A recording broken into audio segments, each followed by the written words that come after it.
TII Item 455, January 30th, 2018. HomePods go on sale. Do not sell out.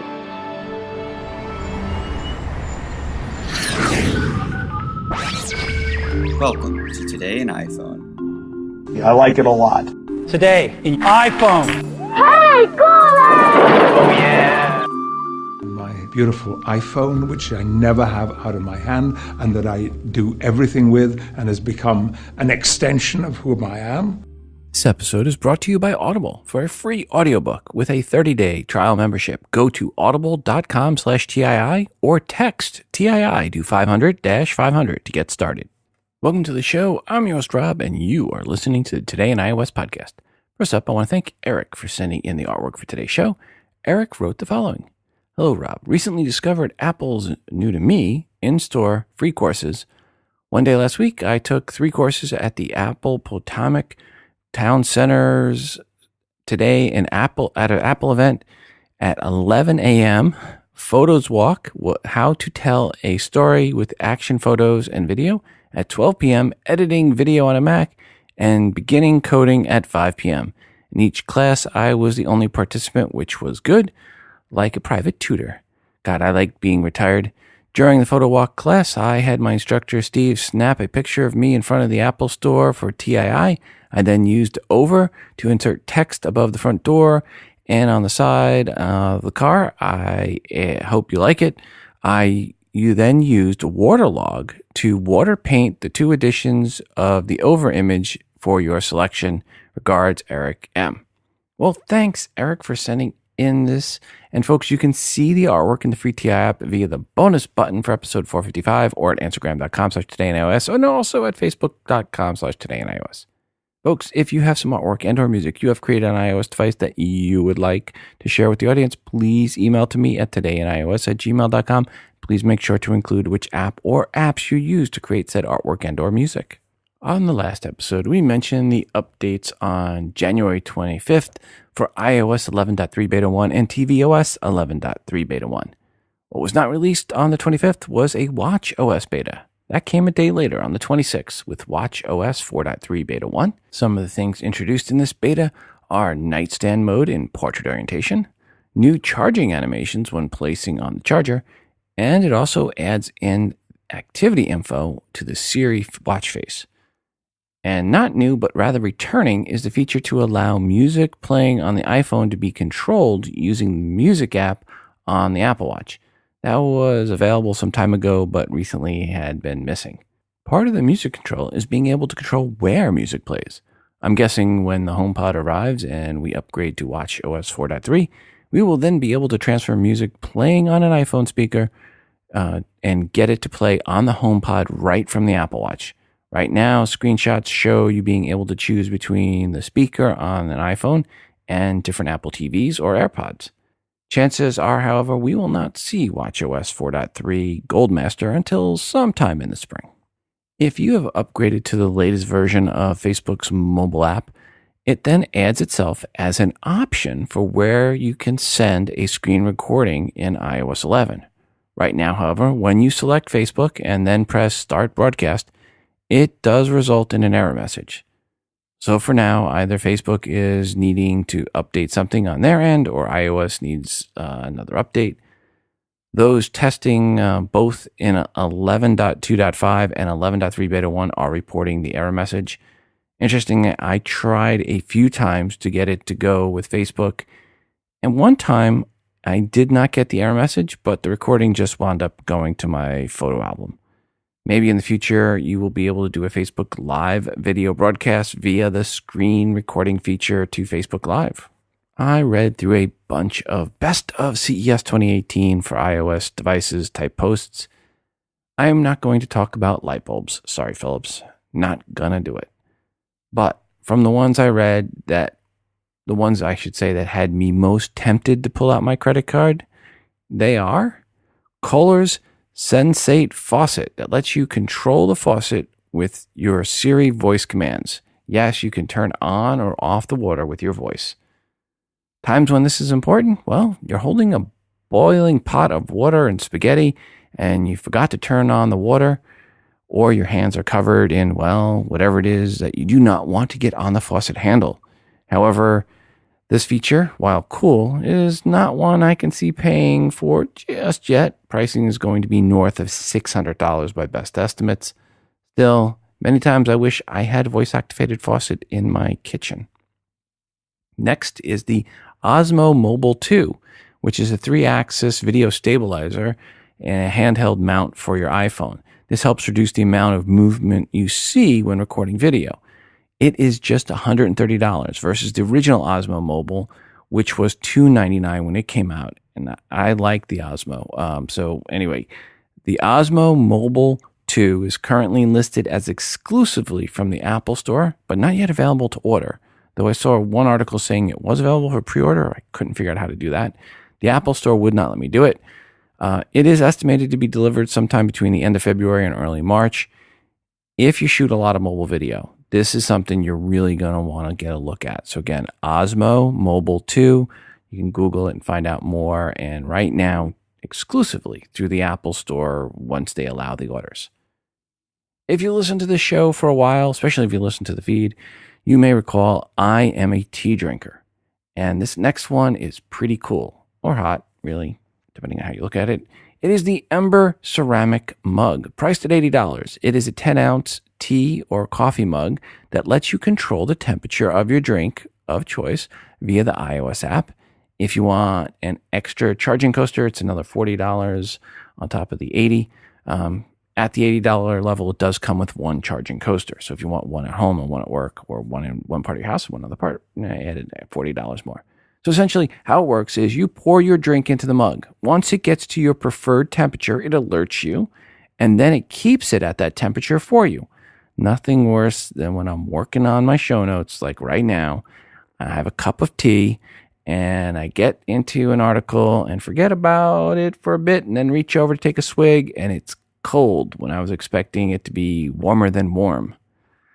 Note, you obviously need to hand wash this. No putting it in the dishwasher. And do not buy from Amazon. Go right to their site. Yeah, just Google Ember. I'll put a link in the show notes, but don't tell the wife. I actually purchased 2 of these for Valentine's Day. One for the wife, one for me.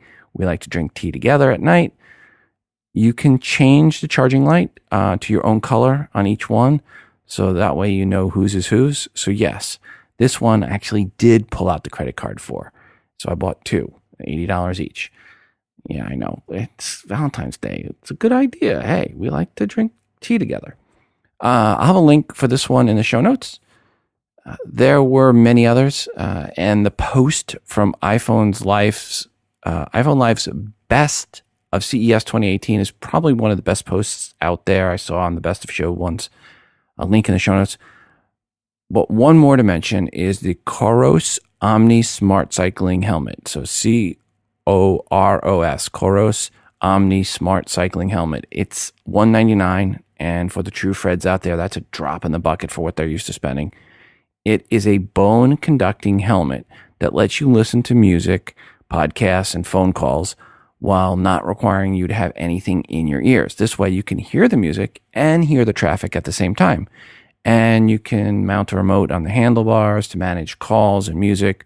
And there are more features. But the bone conduction and the safety that offers while letting you listen while you ride at $199, again, that's a drop in the bucket for Freds out there. Hi, Rob. You mentioned on your last show that if we ordered a HomePod to let you know. Well, I woke up at 3 a.m. only to be disappointed again at 6 a.m. before going to work. I was let down. I kept refreshing the site when I had time. Finally, I was able to order at 10 a.m., and I'll be receiving my Space Gray HomePod on February 9th. It will replace a very old Bose Acoustic Wave. I only hope I can Bluetooth pair it to my PC since I gave up my MacBook Air to my daughter after the MacBook Pro died. We only stream Netflix for entertainment and hardwire the PC to the Bose. If anyone knows if pairing to a PC to hear sound on Netflix, that would be nice to know. Either way, I'm looking forward to February 9th. As always, keep up the great work. Love the show. Regards, iBob. Well, thanks, iBob. I ordered mine as well. I also waited up to no avail. Woke up a few times checking the Apple Store app, and finally at 7:30 a.m. Central Time, the HomePod showed up for me. I purchased the space gray version as well, and I had delivery date as well on February 9th. When I'm going to be out of town, just need to keep the kids to hold off from opening it up for 2 days. Yeah. Tim Cook, when talking to the Financial Post in Canada recently, said the HomePod is about quality. A, quote, very immersive audio experience, unquote, and, quote, music deserves that kind of quality as opposed to some kind of squeaky sound, unquote. I'm shocked, Tim said it sounds better than Amazon Alexa, which he was referring to per the squeaky sound. Shocked, I tell you, shocked. But Tim is not the only one to have a HomePod early. Some of the Apple whipping boys, reviewers have theirs, and their reviews are so unbiased because, sure, why not risk a bad review of the HomePod for never getting anything else from Apple ever to review again? Oh, who am I kidding? Those thoughts never entered into the minds of these early reviewers. And, well, shocker, the reviewers said the audio is great, and the unit is smaller than it appeared on the press photos, and you could talk in a normal voice and Siri would hear you from across the room, and it also picked the winning Powerball numbers and helps you fill out your taxes. Maybe we wait on the HomePod reviews until, well, people with no skin in the game like iBob or myself or Myron Euchre get ours, and then we can give you a good review. My point is this. Don't rely on any pre-release reviews to make up your mind on this. If you are on the fence or don't even know where the fence is, wait. Soon enough, you will be hearing from me and others that can say, wow, better than expected, or dang, I could have purchased 350 stale packages of Chips Ahoy from the dollar store and been so much happier. One thing from the reviews that is worthy of mentioning is that the devices come with a 2-meter over 6-foot long power cable in the box. This is not something mentioned on the website. The cord is replaceable and color matches the unit you purchased. There were also a few articles out there about HomePod supporting FLAC, which is a truly lossless, uncompressed, open source audio standard. In other words, it offers the best possible audio quality. The one slight problem with FLAC is, well, finding any music in FLAC format. You can go to sites like hdtracks.com and try to get some FLAC music. Dark Side of the Moon, for example, is only $18. But you may want to start with a single FLAC track from a site and see if you can actually get it to iTunes on your computer and then to the HomePod before spending any real coin on FLAC music. If anyone out there has experience getting FLAC music and then getting to work in your iOS Apple ecosystem, please email me today in iOS@gmail.com and let me know your recommendations on where to get FLAC music and how you got it all set up. And this is obviously something we'll be talking about more once the HomePod is in our hands, because I do want to try some FLAC music, and what better album than Dark Side of the Moon. Over in the Google Plus community, Myron Euchre mentioned later in the day on the 26th that the HomePod was not sold out and you could still get a February 9th delivery. Well, after the weekend of sales, the HomePod is still showing a February 9th delivery late in the evening on January 29th. That rumor about Apple having 1 million units shipping to the US seems to be close to accurate, and it seems the delay for getting the HomePod out was more about software than hardware issues or shortages. Either that or the much lower than expected demand, or maybe some combo thereof. HomePod may wind up being one of those things that requires word of ear for it to spread, as in you need to play it for your friends, and then when they hear the audio quality, then they order it, and so on. Or it may be just priced too far out of the market to be anything other than a very niche device that the audiophiles at Apple love, but the general population could do without, and for $350 would rather just buy 6 or 7 Alexa Dots, put them throughout their house, and go out for a really nice dinner with the money that's left over. And Sonos is trying their best as well to suppress HomePod sales by announcing for a limited time you can buy 2 Sonos One smart speakers for a price of, you guessed it, $349. Normally, the Sonos One smart speakers are $199 a piece, so this is $50 savings when you buy 2. Sonos also said they plan to add AirPlay 2 support to the Sonos One, which means you could control it with Siri. The Sonos One already has Amazon Alexa voice integration built in, and they are also going to add Google Assistant to the device later in the year. So there are options out there aplenty, which may explain why, well, you can still order a HomePod and get it on February 9th launch date. As mentioned earlier, this episode is brought to you by Audible, our original sponsor of the show. To get a free audiobook with a 30-day trial membership, go to audible.com/TII or text TII to 500-500 to get started. A new year often means working on a new you, and that should mean more than just eating less and exercising more.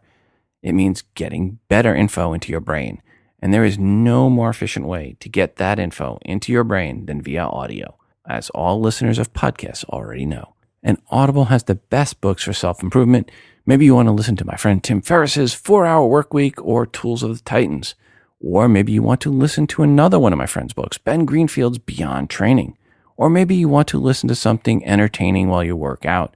Then I will once again name drop another friend, Mer Lafferty, and her books, 6 Wakes, Ghost Train to New Orleans, and The Shambling Guide to New York City, the latter one of which is being made into a Netflix movie.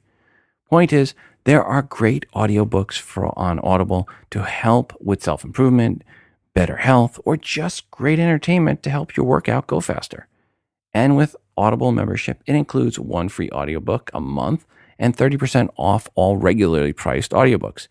The ones I mentioned earlier were between 9 and 20 hours in length, so you only need a couple, if that, to fill out a whole month. With Audible, you own your books. With Netflix or other services, when you cancel, you have nothing to show for it. But with Audible, you get to keep all the books you downloaded. You can access all the books anytime, anywhere, right from your iOS device. Audible has a great listen guarantee. Didn't like a specific book? You can swap it out. Again, to get a free audiobook with a 30-day trial membership, go to audible.com/TII or text TII to 500-500 to get started. I love the Audible service, and I'm sure you will too. Thanks, Audible, once again for sponsoring this show. Hi, Rob. This is Dave from Springfield, Illinois. I'm listening to episode 454, and I was listening to Bob leave a voicemail about the animojis and not working with his fiancée. I don't doubt that he had that experience, but I was showing the animojis to my coworkers, and providing that I unlocked my phone and I pointed the phone at my coworker, or they were holding it, as they spoke, the Animoji moved appropriately. I wonder if my phone has the glitch where it allows others to use it, or if his phone had a glitch where it didn't. And on a side note, every time in his message he stated, "Hey Siri," my Apple Watch perked up. So several times I had to kind of click her crown and put her back to home. Thank you very much for your podcast. I enjoy it every single time. Dave, thanks for the voicemail message. And I tried it with my wife, and my phone is acting like your phone is, because it allowed my wife to also do the animojis when she opened her mouth or moved her eyes. It locked onto her and reacted to her as well. So it sounds like both me and you, Dave, at least our iPhone 10s, are working with others as long as we unlocked it first and then handed it over after getting it set up. Into the email bag. Hi, Rob. Heard your podcast last night. I'm having the same problem of not getting weather on my iWatch. Found a fix in the web, but haven't had time to work it yet. Regards, Don H. Well, Don, why are you telling me if you got a solution and haven't checked it yet? So, Don, let us know if your solution worked and let us know what it was. Back to email bag. Hi, Rob. Drew from Amarillo, Texas again, and I'm loving my iPhone 10 and your show. I recently ordered a wireless charging stand for my desk at work, which brings me to my question. Is it bad for the battery in the iPhone to be left on the stand hours at a time during the day after being charged all night? I'm planning to keep the phone for the next 3 years, so I don't want to do anything that will harm the battery life overall. Regards, Drew Horn. Well, Drew, the answer on this is going to be the same as what Apple said before about leaving it charged. It's okay to leave it connected and charged all the time. So that should not, at least how it's worked in the past, should not degrade your battery, keeping the unit with power to it all the time. Back to email bag. Hi, Rob. One more reason to love Apple Pay. I received a fraud alert on my Amex card, and when I called, the agent said they would cancel my card and send a new card in about a week unless I needed an emergency replacement. Then he said that since I have Apple Pay, that would automatically switch over to the new card in about 10 minutes with no action needed by me. Just one more reason to love Apple Pay. Regards, Bill in Virginia. Well, Bill, thank you for that feedback. And Bill, I should say I had something similar. We had to have a credit card that was canceled because of fraud as well. And boom, it was the easiest thing to replace was the Apple Pay, just automatically updated. So yeah, I really do like Apple Pay from that perspective. When you do change credit card numbers, because eventually you will, Apple Pay actually does a really good job updating. Hey, Rob, this is Justin in Pennsylvania. I'm calling in response. Well, I'm not an Apple genius, but about the closing the apps. The reason why you don't force close those apps all the time is because it actually hurts your battery, because Apple manages multiple applications in a smart way. So it's not constantly, just because the app is open in your list there, it doesn't mean that it's drawing battery. It actually means the opposite. It's not powering up the app. It's kind of in a saved state sort of thing from what I've read. And that force quitting them all the time means you're constantly opening apps and you're drawing more battery when you do so, and you're not helping yourself like you think you are.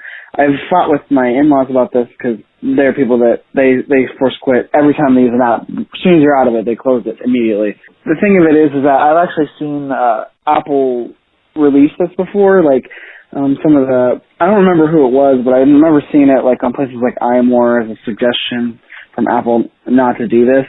The force quitting your apps when you're gonna change the software, update it. I don't think that's any big deal at all. I mean, you should probably do that because it seems to help. So, but as far as closing them out all the time, you shouldn't do that.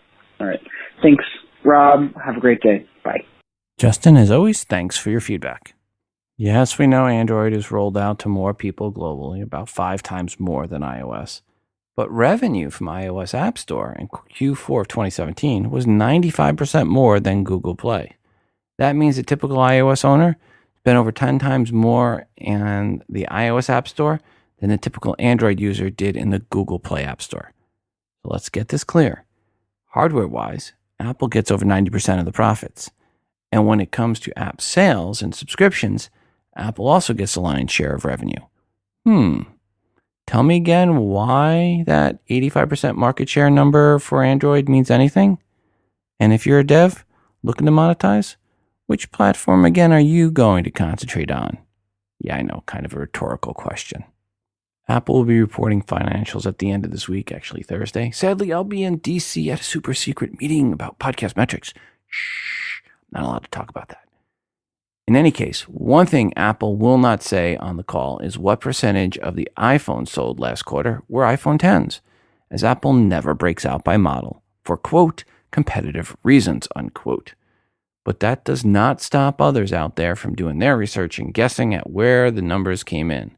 Consumer Intelligent Research Partners, SERP, we've mentioned them before, is guesstimating that the iPhone X made up 1 out of every 5 iPhones sold last quarter. They had the iPhone 8 at 24% and the iPhone 8 Plus at 17%. The iPhone X, for those mathematically challenged, that's at 20% when it's 1 in 5. And all the other iPhone models combined for 39%. How did they come up with these numbers? Well, via a survey of 500 consumers who purchased an iPhone in the US in Q4. Again, take it with a big grain of salt, as Apple will not be divulging those numbers pretty much ever. Another company pulling numbers out of their spreadsheets is Canalys. Or Canalys. Yeah. Canalys is better than Canalys, right? Canalys. Anyway, they guesstimated that there were 29 million iPhone Xs shipped last quarter. I find that number a wee bit hard to believe. See, the best quarter ever, the iPhone sold 78.3 million units. That was a year ago in that quarter. Many analysts estimate that the last quarter, the number of iPhones was at that level, maybe a little bit more. At best, it's a 10% increase year over year. That puts the best numbers at 85 million units for the last quarter. But if the iPhone 10 was at 29 million units, that is much higher than the 20% from the last group guesstimate. Either that or the Apple sold 140 million iPhones last quarter. So either Apple sold 35% of the 85 million iPhones as iPhone 10s, or Apple sold 20% of the 140 million units, or none of the above. If Apple did sell 29 million iPhone 10s, the revenue will be much higher than expected. But at the same time as the analysts are saying that the iPhone 10 is doing really well or absolutely incredibly great, there are other reports coming out from KGI's Ming-Chi Kuo saying, no. He thinks sales in China are much lower than expected. But I don't get this. He says for the current quarter sales, the iPhone 10 will be in the 15 to 20 million range, down from the 20 to 30 million range original estimate. Okay, this does not compute. Last year in Q1 of 2017, Apple sold 50.8 million iPhones. Who in their right mind expects Apple to ship over 50% of that number in the iPhone 10s this quarter? Even if we get 10% growth in iPhone sales, which is a big if and a big win if that happens, at 55 million iPhone units overall sold in this quarter, that's a 10% increase. 15 mil is 27% of the iPhone sales. 20 mil would be 37%. Both those numbers are much higher than the survey results numbers. And given the higher ASPs, even at 15 million units, that would mean Apple is having a great quarter right now. So why are many saying the iPhone 10 is doing bad in sales? I don't get it. This article, when talking about Q4 2017, lamented about the iPhone 10 sales being disappointing because they would not ship 50 million units in the last quarter, and it would just be 30 million units. Anyone that thought Apple was going to ship 50 million units of a $1,000 plus ASP smartphone is smoking crack. Lots and lots of crack. The numbers just don't add up, don't even come close to adding up or making any sense whatsoever. Again, 30 million out of 85 million units, that's 35%. Apple would be so far above estimates for revenue if 35% of the 85 million iPhones sold last quarter were iPhone 10s. Apple stock is being beat up a bunch this week.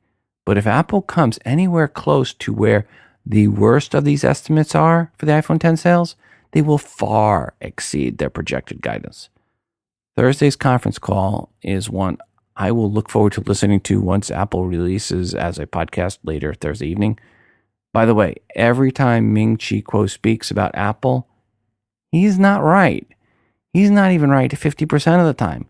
He's more like a baseball player hitting 350, which is good in baseball and Apple rumors, but it's still 2 out of 3 times he's wrong. That said, I expect Apple to say they shipped in the range of 80 to 82 million iPhones last quarter, and the ASPs will have gone up, but the margins will have dropped a little, with Apple coming in at the top side of their guidance, not blowing it out. We'll see on Thursday. I'll put up a blog post later on Thursday once I get through all that was released. So make sure you check the TI app or to go to todayonios.com late Thursday evening. Like I said, there's been a lot of doom and gloom articles this past week for Apple, especially when it comes to sales in China. A new report is showing for the last quarter for China smartphone sales overall, they had their first year-over-year decline, a 4% drop in unit sales. But the drop seems to have hit Xiaomi harder than others, dropping them to 5th place and allowing Apple to move up to 4th place last quarter. Some are saying that Apple sales actually grew year over year. That is something we will find out on Apple's conference call because they do break that out. Apple is being pressured by some of the teacher unions that are big shareholders in their pension funds of Apple stock to take a pioneering role in parental controls, essentially adding in tools to help parents help kids break their smartphone addiction. Or, you can do what I recently did to my son's phone. I kept entering in the passcode wrong until the device was finally locked down for 24 hours. Well, because sometimes you just need to remind them who's boss. Actually, in our household, we have no electronics policy from Monday morning to Friday evenings after school. So there's no electronics allowed, no TV between Monday morning, Friday evening. Then on Friday afternoon, it's like two starving kids being released at an ice cream and candy bar. So yeah, better parental controls are definitely welcomed in this home. I would love to see the ability to limit time to like 15-minute blocks with a ping to my device when said amount of time is used up, and only I or the wife could release more time segments to their device. We kind of did that with poker chips one summer, where each chip was worth 15 minutes and then they needed to do chores or physical activities to earn the chips or do something nice to earn some chips. Then they could trade those chips in for more time on a device. I'd love to see Apple build in some sort of chip token system, or someone create a nice chip or token app. There probably already is one out there. Actually, if anyone knows of an app like this, let me know. 206-666-6364. That's 206-MoonDog. Or send an email to todayinios@gmail.com. But I do agree, as parents of two kids that have iOS addiction, some parental controls beyond entering in the wrong passcode would be nice. Okay, switching gears. Lots of rumors this month around the iPhone SE 2 or SE 2018 version. Quick summary, iPhone SE, which is really the iPhone 5 and 5S with an update to the processor and some other items, was originally released in 2016 and did not see any update last year. So predicting it will get an update this year as well, pretty much phoning it in when it comes to predictions. We know when it comes to the processor, that will be improved, most likely going from the A9 to the A11 processor. Pretty much almost guarantee that will happen. Expect the screen size to remain exactly the same. Some rumors have it with a glass back for wireless charging, but what if Apple went with something other than glass on the back? What if they went with some plastic or polycarbonate, as they call it, instead of glass on the back? Good old Ming Chi Kuo does not think there will be any outward changes for the SE2, rather just improved internals with the A11 and more RAM and storage, improved cameras, and that's about it. No wireless charging and no other new special features.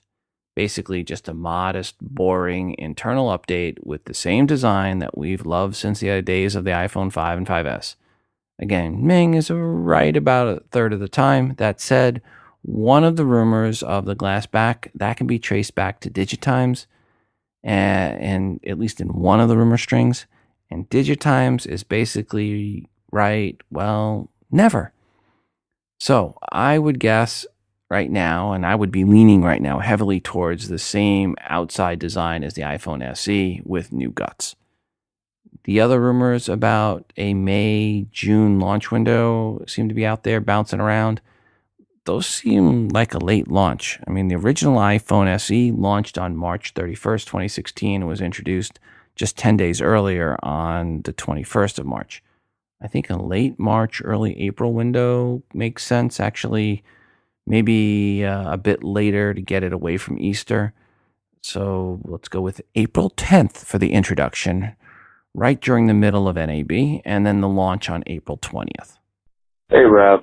This is Jason Ace calling. I'm sure you probably got some emails or phone calls about your last episode with the guy talking about the SE.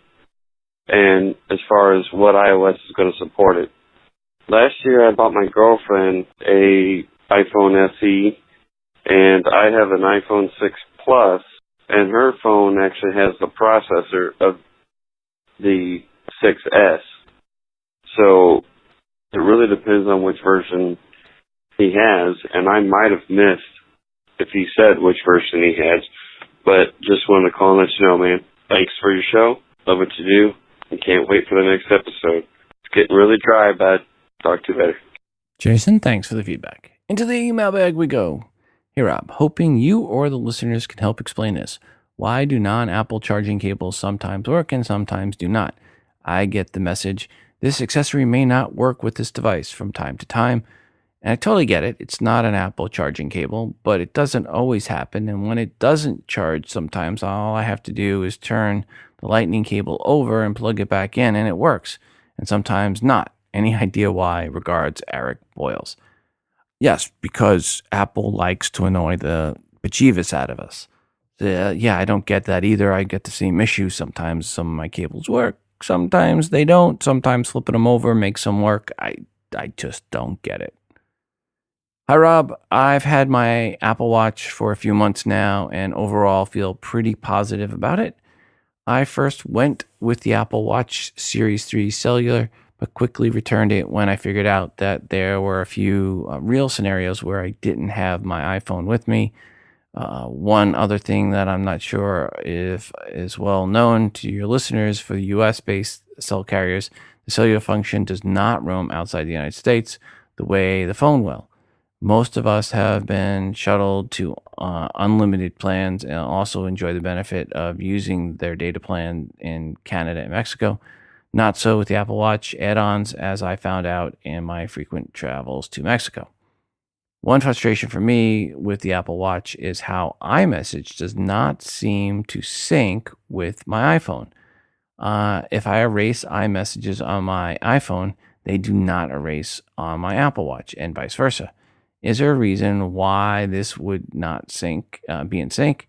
Is there an easy way to erase all iMessages from the Apple Watch without having to painstakingly delete each one? Thanks for the show and everything you do for the iOS community. Of course, keep up the great work. Regards, Mike Melanie. And he's from Danville, California. Or Danville, California. Well, Mike, thank you for that. And I'm going to throw this one out to the audience. If anyone has an answer from Mike, please give us a call or shoot us an email.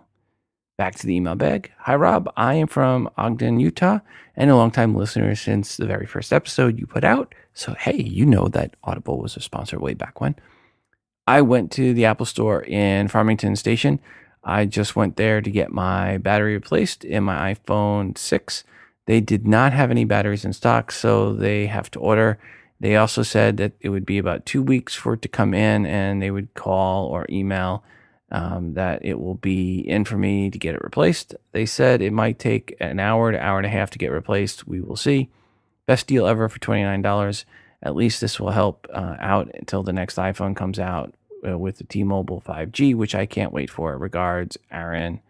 And Aaron, thank you for the feedback. I was actually at the Apple Store this weekend getting an Apple Watch. My son, the original Apple Watch I had passed down to my son. And a few weeks ago, the screen popped off. So the battery swelled and popped the screen off. It is covered under the warranty. I brought it in and they said, yes, it's covered under warranty. It's a swollen battery and we will get that fixed, battery replaced and get that fixed. So you have a brand new battery. So he's happy with that. But he also has an iPhone 6 Plus, which will also get a new battery. But we're waiting for his because the battery right now is testing okay. So we're going to go ahead and wait until the fall and then we'll get a new battery for $29 for him in the fall. But yeah, I mean, if your battery right now, if you need to get it replaced for the iPhone 6 or 6 Plus, you're going to be waiting a while. Because I talked to the guy at the Apple Store and they are just slammed with requests. And he said they don't expect to get any in either for a few months. Apple had to go back and start remaking those batteries. So yeah, it's going to be a little bit of time. You may want to wait a few months. Again, if you don't remember the $29 plan that Apple's offering up for the batteries, that's good until the end of 2018. So the longer you wait, the longer that device will be living with a good battery in the future. And 6 Plus is a really nice device. So even after Apple stops supporting it, you can still be able to play games and do a lot more on it. It's a nice big screen. Hi, Rob. My name is Charlie, and I'm calling you from Michigan. I have the iPhone SE. I really like it, and I use VoiceOver on it. And the battery is really good on it. So talk to you later. Bye. Charlie brings up a good point there about the battery life on the SE being good. Now, with the new SE, if what happens, and we expect it to happen, is that the same exact package size will be used. In the 2 years since the original SE came out, well, moving up 2 processors, the new processor is more battery efficient. So you should get better battery life. And on top of that, they've gone to different circuit board technology. So they can go to a smaller circuit board, which means a bigger battery available inside the iPhone SE. So in theory, they could increase battery size, have a more efficient battery, have the same exact screen, which means that overall, the new iPhone SE 2 could pick up an hour to 2 of battery life in a given day. Just, depends on, if they're able or wanting to increase the size of the battery. But with the processor, you should, in theory, see better battery life from the iPhone SE 2 when it comes out.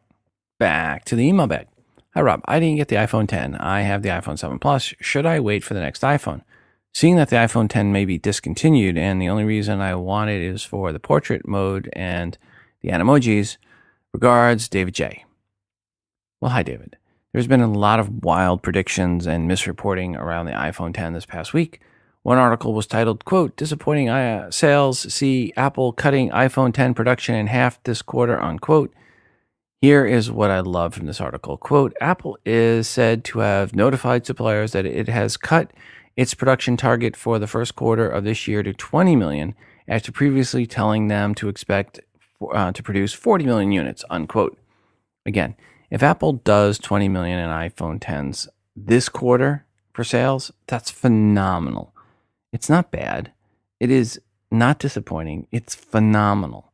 And no way, no how did Apple predict 40 million iPhone 10s would be built this quarter when last year all they shipped overall was 50.8 million iPhones total. Numbers being reported do not pass remotely the sniff test. That report then led to other reports, including one that David J. must have seen that said Apple will discontinue the iPhone 10 because of disappointing sales. Wrong. Part of the issue is, well, Gordon Kelly at Forbes, who, to put it nice, is an idiot. I mean, I could call him what I really think, but then I would lose a clean rating on the show. He's saying the iPhone 10 is having a, quote, sudden iPhone 10 cancellation, unquote. I don't know, making it sound like what David J. is saying, that it will be canceled, abandoned, and ran away from. But let's look at what really is being said out there. It is likely the iPhone 10 will not move down the product offering line like the iPhone 8 and 8 Plus will. This kind of makes sense. The iPhone 10 is a top-of-the-line product that will likely be replaced by the iPhone XS. Let's call it that for right now, just to differentiate. And the iPhone XS Plus. The latter being a 6.5 big brother to the 10. If those two devices are launched in the fall, along with the 8S and the 8S Plus, with both the 8 and 8 Plus moving down the product roadmap, where exactly would there be a place for the iPhone 10? It would seem at that point, Apple would be best to just phase it out. That's nothing to do with sales, but lack of a price point where it makes any sense. Keep at the top of the line iPhones, the XS and the XS Plus, and then kill the 10. This was likely the plan well before the first iPhone 10 ever even shipped, so it has nothing to do with sales. But again, some definitely misreported this, and Mr. Kelly at Forbes, without a doubt, did the worst job as usual on reporting about this. Clearly, the guy is anti-Apple, or just, well, anyway, we want to keep the clean rating on the show, so we won't say what we think about Mr. Kelly at Forbes. Back to that XS Plus rumor. Ming-Chi Kuo and others have been saying that the XS Plus would be a 6.5-inch upgrade to the iPhone 10. Again, we talked about how the iPhone XS more like an upgrade to the iPhone 7 and not the 7 Plus, and that does not support the split screen feature found in the plus size phones. The new 6.5-inch iPhone XS would. They also dig into other potential specs like a 3400 milliamp hour battery, 4 gig of RAM, and of course it will have an OLED screen and Face ID. One other rumor is that they had, instead of having the iPhone 8S and 8S Plus, Apple would go with, I guess, the iPhone 9, which would be a 6.1-inch iPhone with LCD screen, no home button, and Face ID. In this rumor, the iPhone 8S and 8S, or 8 and 8 Plus, are killed off, and there would be these 3 units, none of which has a home button. And the iPhone 9, for lack of a better name, would be a single rear camera, whereas the XS and XS Plus would be dual cameras on units. So if these 3 new units are released as expected, here's how pricing kind of would play out from top down. 6.5-inch iPhone XS would be $1,099 these are all for the lowest storage versions. A 5.8-inch iPhone XS would be $999. A 6.1-inch iPhone 9 would be $749. An 8 Plus would be $669 now. An 8 would be $549. The 7 Plus would be $569. The 7 would be $449. And then the SE2, the iPhone SE2, would be $349 or something like that, at least according to Mac Rumors. Much, much, much more on this in the future. And with all these rumors about the death of the iPhone X later this year, comes a new and conflicting report from the Korean publication The Investor that says, actually, the iPhone X will continue on until 2019 at least. They say conversations with component manufacturers have Apple wanting exclusive components for the iPhone X until at least 2019 for production volumes. They do agree there will be a couple of new units later this year, but feel the iPhone X will still be manufactured and sold next year as well. Hey, Rob. This is Justin from Pennsylvania. I wanted to call in response to Spencer was talking about the free over-the-air television.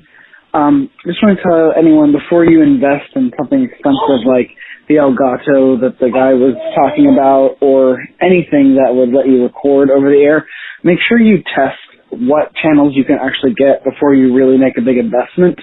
Because I can tell you from experience in where I live, I do not get enough channels to make it a viable cord-cutting option for myself. I think I literally get 2 channels, and it's like PBS, and then one of the local channels, and that's it. So like, I can only get, unless the game's on ABC, I think I get my local version of ABC, and that's it. So just make sure you know what channels you can actually receive. If you know anyone, because I actually had a good antenna. I had one that I installed on the outside of my house, and I was really disappointed at how few channels I could actually get from where I live. I don't live in a rural area, but I don't live in like a highly populated area. So just want to make sure people check that before they make some big investments and spend money that might go to waste. So thank you very much, Rob. Have a great day. Bye. Justin, as always, thanks for the feedback. Into the email bag. Hi, Rob. I wanted to discuss with you the issue you mentioned in today's episode regarding the CBS app. I, too, have experienced the issue where after pausing, you cannot resume playing.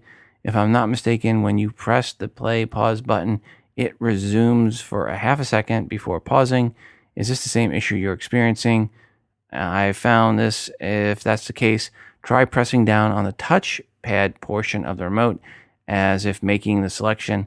Let me know if that works for you. Of course, I feel better that the solution should probably be either by Apple or CBS. Regards, Brenton N.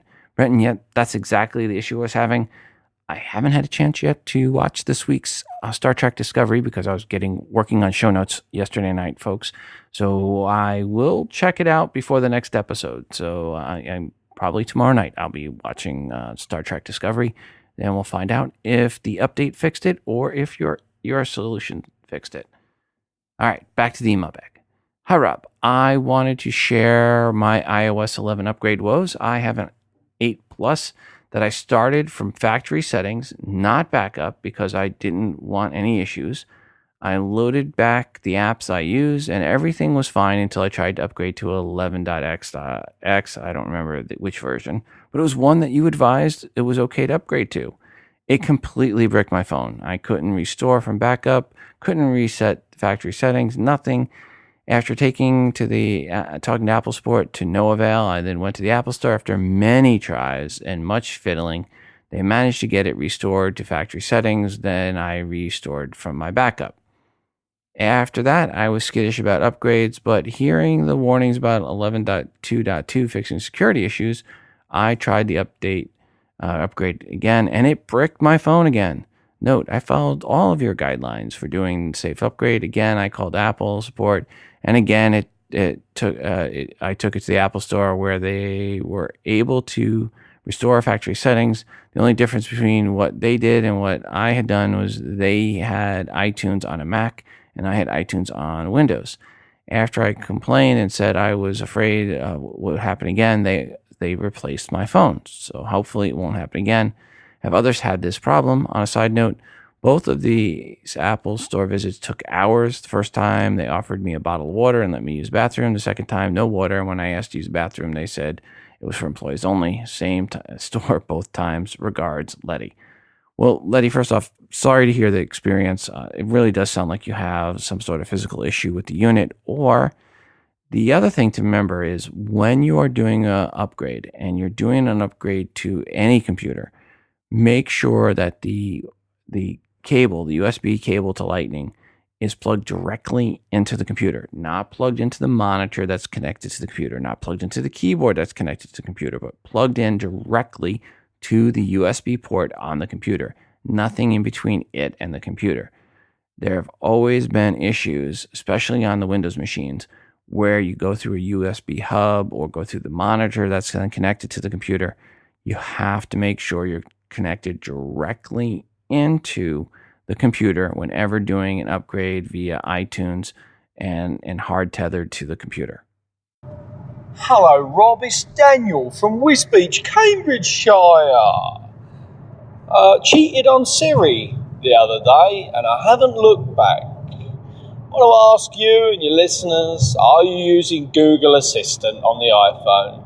If not, why not? And furthermore, are you using Google Photos? If not, why not? So I downloaded Google Photos and uploaded absolutely everything to their free service. What's the trade-off? All right, is it possibly that they now have information to every single aspect of my life and what I'm doing? As I've always said, nothing to fear, nothing to hide. I don't really care. The thing is amazing, and I've now dropped my iCloud down to 5 gig, which is absolutely free. I'm not interested in backing up any of my photos to iCloud, I'm sorry to say, because they charge. Sorry to say, Rob, they fixate on the money, and Google has come and swept in. Prove me wrong, tell me wrong. Welcome me back to iCloud Photos, and I will come willingly if there is something that I'm not seeing. Now, with regards to Google Assistant, absolutely stunning. My problems with Siri are still there. She's still, for example, I asked her, I said, Siri, open up voice memos so that I could perform this great task of voice memoing you, Rob. And it could not see an app. So then I went in and I pulled slightly down, as you do, and then typed in voice memos. And surely enough, my iPhone couldn't. So then I thought to myself, is it even called voice memos? So I went into my folder marked crap, and there it was, with all the other Apple apps, voice memo. So why can't it find an app that is but essentially the exact same phrase that I'm typing in and saying? Why can't it find it? Anyway, it doesn't matter. Google Assistant, all right, please tell me if you think that I'm doing wrong here, or if you think it's not a good move. I should have stuck with Siri, but as far as I'm concerned, Siri uses Bing, Google Assistant uses Google. The thing is stunning. It can understand me every single time. Okay, it's a slight arduous task in that I have to go into the phone and press a button, or swipe over into the notifications and press a button, but that is a fair trade-off for what I consider to be no more rage quits in life, as I'm driving down the road trying to get Siri to pull a phone number for a local I don't know, gum clinic. I don't know why I was going with there. Gum clinic in the UK is a sexual health clinic, by the way. Sorry. Always have to slightly lower the tone. Just can't help it. Anyway, Rob, listen, I'll cut it short. Love the show. Love the face. Love what you do. Keep it up. New year, new me, new you. Let's all go and do whatever we got to do and prosper and, you know, just be rich and lovely and healthy and love thy neighbour, but not covert their neighbour. Apparently, it's not allowed. The book said so. Don't know who wrote the book. Think it's just monks. Anyway, I digress. Going too far now. Getting into weird territory. Right, as always, have a nice day. Hi, Daniel. As always, thanks. But one of the key places you want to know why to use Siri is if you have Apple AirPods, you can just double tap on one of the AirPods and it'll open up Siri for you, and you can then control it And you can do certain things with Siri that you can't do with Google Assistant. Like if you're listening to a podcast, you can ask Siri to skip back 30 seconds or skip back 15 seconds if you miss something. So there are some definite advantages to having Siri and using Siri as far as not having to pull out the phone and go and launch up the Google Assistant. You can just launch Siri without taking the phone out of your pocket and have it ask it something, have it do something for you. So when you're driving, clearly there's advantages there for using Siri. Plus, Siri also has a better sense of humor. Speaking of which, we have this one. Hi, Rob. Ask Siri who is a good virtual assistant. Regards, Dave. And for the record, I had that question from Dave queued up for this week's episode before Daniel sent in his voicemail message. Just coincidence, these two worked out this way. Who's a good virtual assistant? There are others? Who is a good virtual assistant? I don't really like labels. Rob. Who is a good virtual assistant? I'm surprised you have to ask. Rob. Who is a good virtual assistant? I don't know. Rob. It's an honor just to be nominated. Who is a good virtual assistant? Well, I have my own opinion on the matter, but I'll let you decide. Who is a good virtual assistant? Really, Rob? Really? Thanks again to Audible for their support of TII. For a free audiobook with a 30-day trial membership, go to audible.com/TII or text TII to 500-500 to get started. And before we go today, I want to remind you, send in your feedback to the show, 206-666-6364. That's 206-Moondog. Or record your feedback and email to the show at todayinios@gmail.com. Feedback can be a question or comment for something someone said on this episode, or it can be a question or rant about something else, an app, a product review, good or bad. As long as it's iOS related, it is welcomed. I'm always looking for new artwork to feature that you've created on iOS device. Just put some TII branding on it and send it in. And of course, we're always looking for more music created on iOS device to play on the show. This is your show, and your feedback is greatly desired. And don't forget to check out our moderated Google Plus community by going to todayinios.com/community. A quick reminder, if you're an app or dev or an iBook author, email me if you would like your app or iBook featured in the promo giveaway segment for free. We just need the 5 promo codes or more to give away. Simply email me at todayinios@gmail.com and include a 60-second or less audio review of your app or iBook indicating you are the dev or the author. Also, when sending in the promo codes, please make sure to let me know when they expire. Finally, check out the TII app, which is free to you, by searching for TII in the iTunes App Store. It is the best way to consume the show and to get push notifications each time a new episode of TII is released. It is fully voiceover friendly, of course. Please go right now and download the TII app or get the update. Until the next time, I am your host, Rob, reminding you to phone different. This show is hosted on Libsyn.com and part of the Wizard Media Network. If you are looking for hosting, go to Libsyn.com. That's Libsyn.com for hosting for your podcast and for creation of your own smartphone app. The Today in iOS podcast can also be found on the free Stitcher radio app. Just search for TII.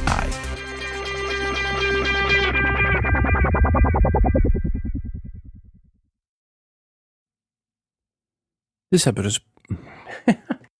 Part of the music control is being able to control which music plays, or where music plays. I am guessing when the HomePod arrives and we're able... Or it may be just priced too far out of the market to be anything other than a very nice niche device that the audiophiles at Apple love, but the general population... nice. They do degree nice.